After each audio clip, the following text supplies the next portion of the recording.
A lot of Lagosians, Nigerians, and several people worldwide woke up on Monday, February 17, to a very shocking news, albeit rumor, that the newly elected Speaker of the Lagos State House of Assembly, Right Honorable Mojisola Miranda, had resigned.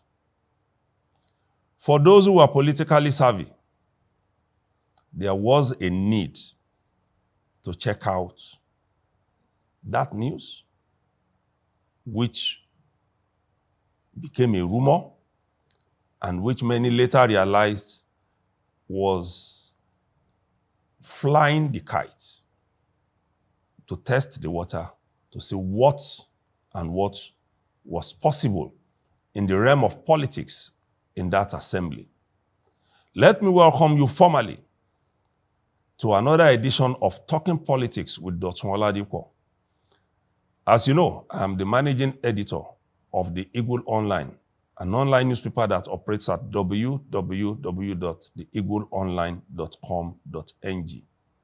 In this edition, we'll be examining the issues that surrounded the news that woke Lagosians up on that Monday, and examine all the angles to it, including the decision to replace the Commissioner of Police in Lagos State, then CP Lanre Ishola, with a former first spokesperson, CP Moshood Jimoh, still linked to the crisis in the Lagos State House of Assembly. Welcome, and let's dig and dive into it very quickly. Now, shortly after that news started flying around, there was a video that turned out to be a response to that news that Mojisola Miranda had resigned. And that video was arriving for a meeting with other members of the Lagos State House of Assembly before they went into a plenary session at about 10 a.m. So what happened yesterday? Fillers from the political scene told us that it was a way of the president telling the assembly members that I, Bola Tinubu, was still, or is still, and will still be in charge of the politics of Lagos State. What happened? Some sources told us after the drama in the assembly ended on Monday that President Bola Tinubu felt slighted, that despite the fact that he approved the removal of the former speaker, Mudashiru Obasa, he was not consulted before that decision was carried out. Not only was he not consulted according to our sources before Obasa was removed, he was also not told who was going to be his replacement. And that has changed the political equation of Lagos, as you will get to understand later on the program. You will also recollect, as viewers and readers of the Eagle Online, that we told you that in December of 2024, the president expressed his displeasure with the former speaker, saying he found it ignoble and very unacceptable that he was working against the government of Governor Babajide Sanwo-Olu. We were told that then that two meetings were held with the president And the then speaker, curiously, did not know about any of them, meaning that he was actually shut out from the president's itinerary and meetings with the leadership of the All Progressives Congress, which is in charge of Lagos State at that time.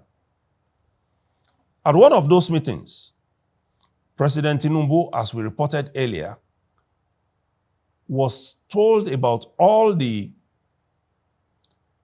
steps that Obasa took in disrespecting not only the governor, but also members of the Governance Advisory Council, which is the highest advisory body to the governor of Lagos State, a body that was set up by President Tinubu when he was the governor of Lagos State. Among other things, Obasa was accused of not honoring the list of commissioner nominees sent to him by the governor. He was also accused, and which was what eventually led to his ouster, of denigrating the position of the governor, the members of the Governor's Advisory Council, and the state party chairman during the presentation of the 2025 budget by Governor Sanwo-Olu. He not only kept them waiting, and he did not only not apologize to them, but he also veered off course in his budget speech to give himself credit, saying that though he was young, he was also certain that none of those who had been governors of Lagos State would have performed better than him if he had had the opportunity of being one. So, fast forward to what happened at the assembly on Monday. After the meeting Miranda had with the lawmakers outside of the chamber, then in the chamber we saw the drama that ensued with operatives of the Department of State Services storming the chamber. Though to a large extent they were prevented from entering the chamber, they were said, that's the DSS now, to have sailed for a number of minutes the offices of both the Speaker and their deputy. And what led to this was the fact that, like I said earlier, President Tinubu was said to have complained that he was not involved in the process of removing the former speaker. While he was trying to find out what actually transpired and who gave the security backing to the lawmakers who effected the removal of Obasa, whose supporters also stormed the assembly the day he was removed, the president did not get a straight answer, informed sources told us. While those in the know said that on speaking with the Inspector General of Police, IGP Kayode Egbetokun, he said he did not order the deployment of policemen for the purpose of the impeachment of Obasa, because you will recollect that Obasa supporters were not only chased away from the assembly after being prevented from gaining access, some of them were actually arrested for unruly behavior. And then we were told that when the IGPs checked with the former Lagos State Commissioner of Police, that's Lanre Ishola, he was also said to have denied deploying policemen for the purpose of removing Obasa. But a check with the leader of the deployed police team was said to have indicted the outgone Commissioner of Police, because the IGP was told point blank that that deployment was ordered by the CP. And added to that is this. In the process of checking who deployed, who asked for the deployment of policemen for that purpose. We were also told that the president had Governor Sanwo-Olu checked to see if he actually called for the deployment of those policemen, because he really wanted to get to the root of how Obasa was impeached without his knowledge.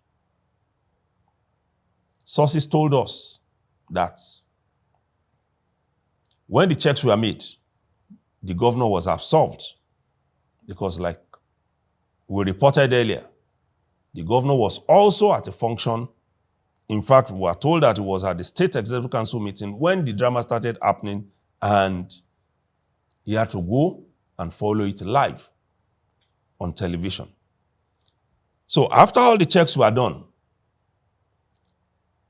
it became obvious that the outgone Commissioner of Police in Lagos State, Lanre Shola, ordered the deployment of the forces according to those who briefed the president on the matter. And that was why,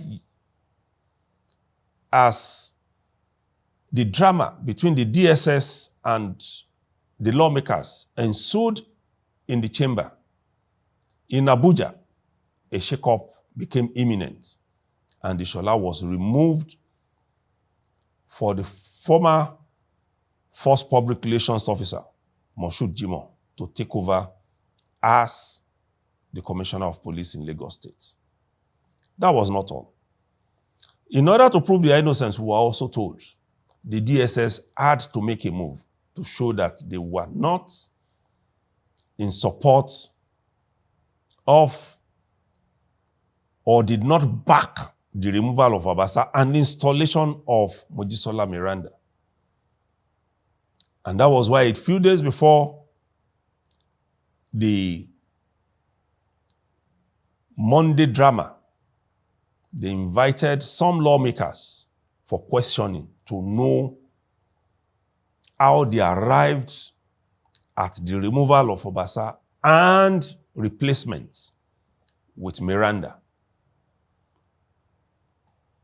We were told that the lawmakers told the DSS, and we reported it in the Eagle Online, that it was their decision and that decision is final.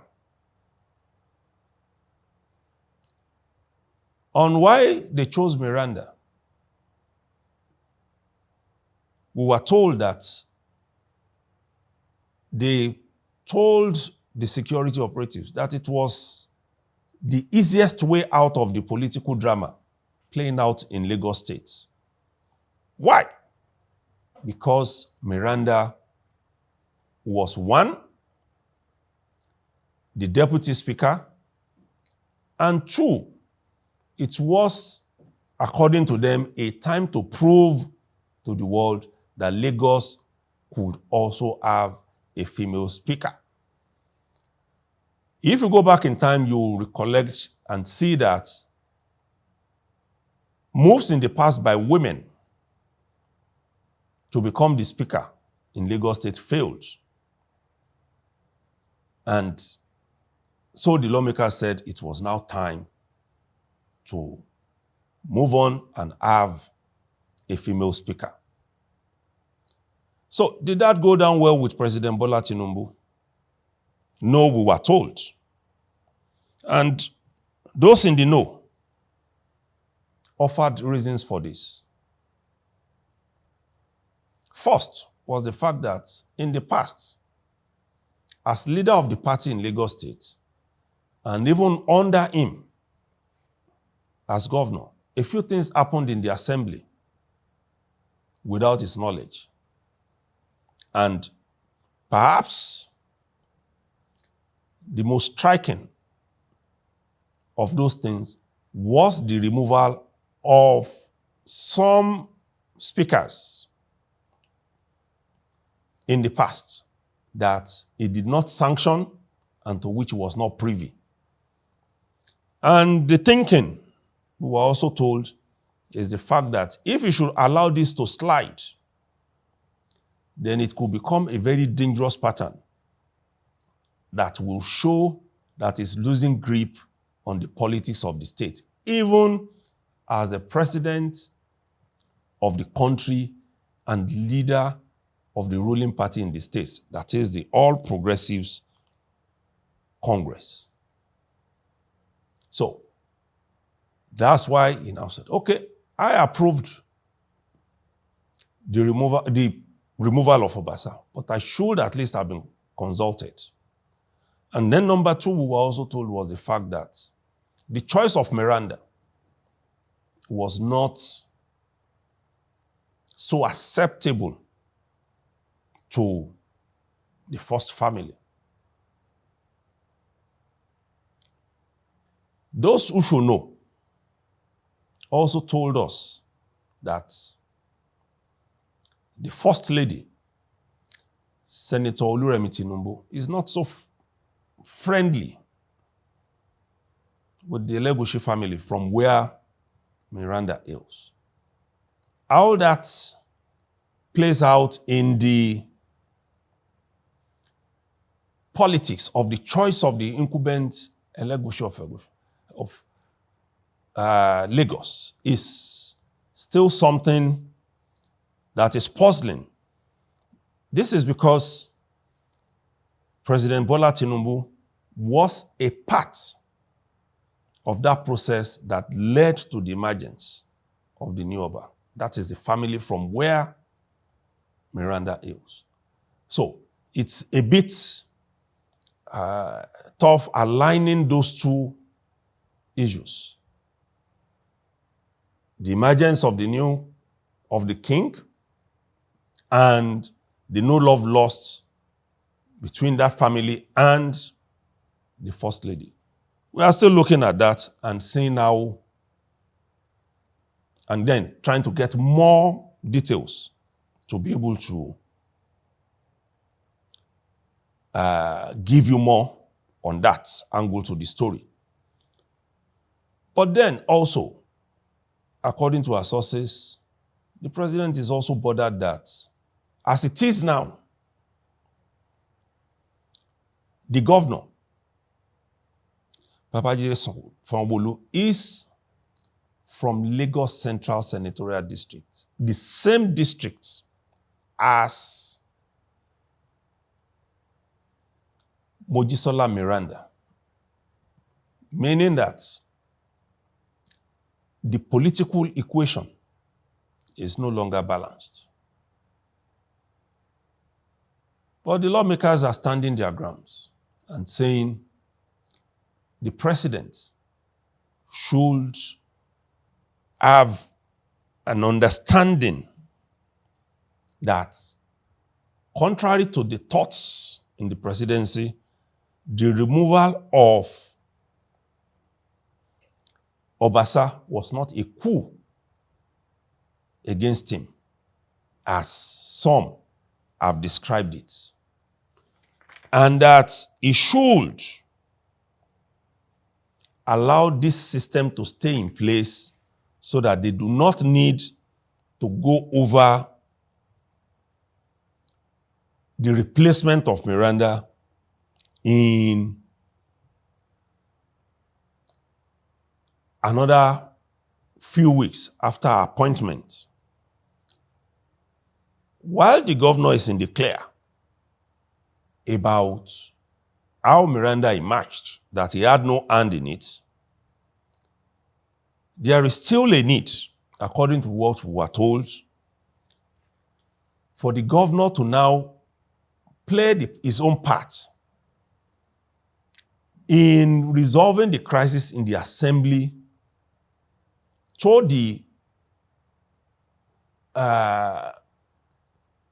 point where the president will feel pleased. Because the fear is that the party, that is APC in Lagos State, is already broken. And many are quick to point to the division that is already in the Governance Advisory Council, which for the first time is speaking with different voices. While some of them are in support of the removal of Obasa. Some are also saying, no, it is wrong, and they want him back. Or that the process should be repeated in order to follow due process. How this pans out, we do not know, but it's good to also remind our viewers that one of the members of the Governance Advisory Council and a former commissioner in Lagos State, Senator Mursiru Obanikoro, who was also a one-time Minister of State for Defense, was one of those who backed the removal of Obasa and defended it stridently in a way that initially many thought was the position of the Governance Advisory Council. But after I spoke, 2 members of that council also came up to say, no, we disagree with you. One of them was Chief Muraino Taiwo, while the other was Senator Anthony Adefuye. You'll remember him, an old politician, one of the old stock of politicians in Lagos. So, if the GAC is divided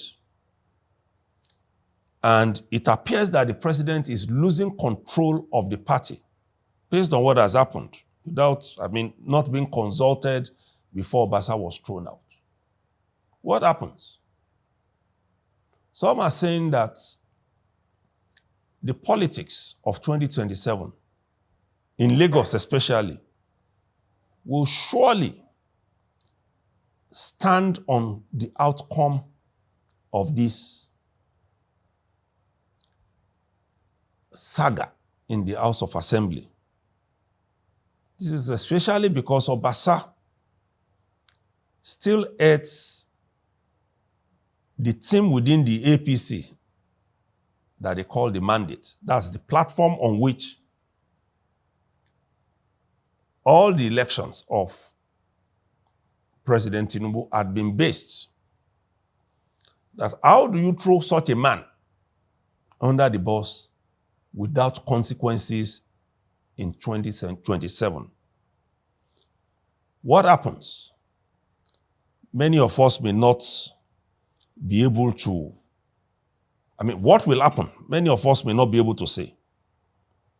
But something that is certain is that the survival of the APC in Lagos State is going to depend on the outcome of this crisis.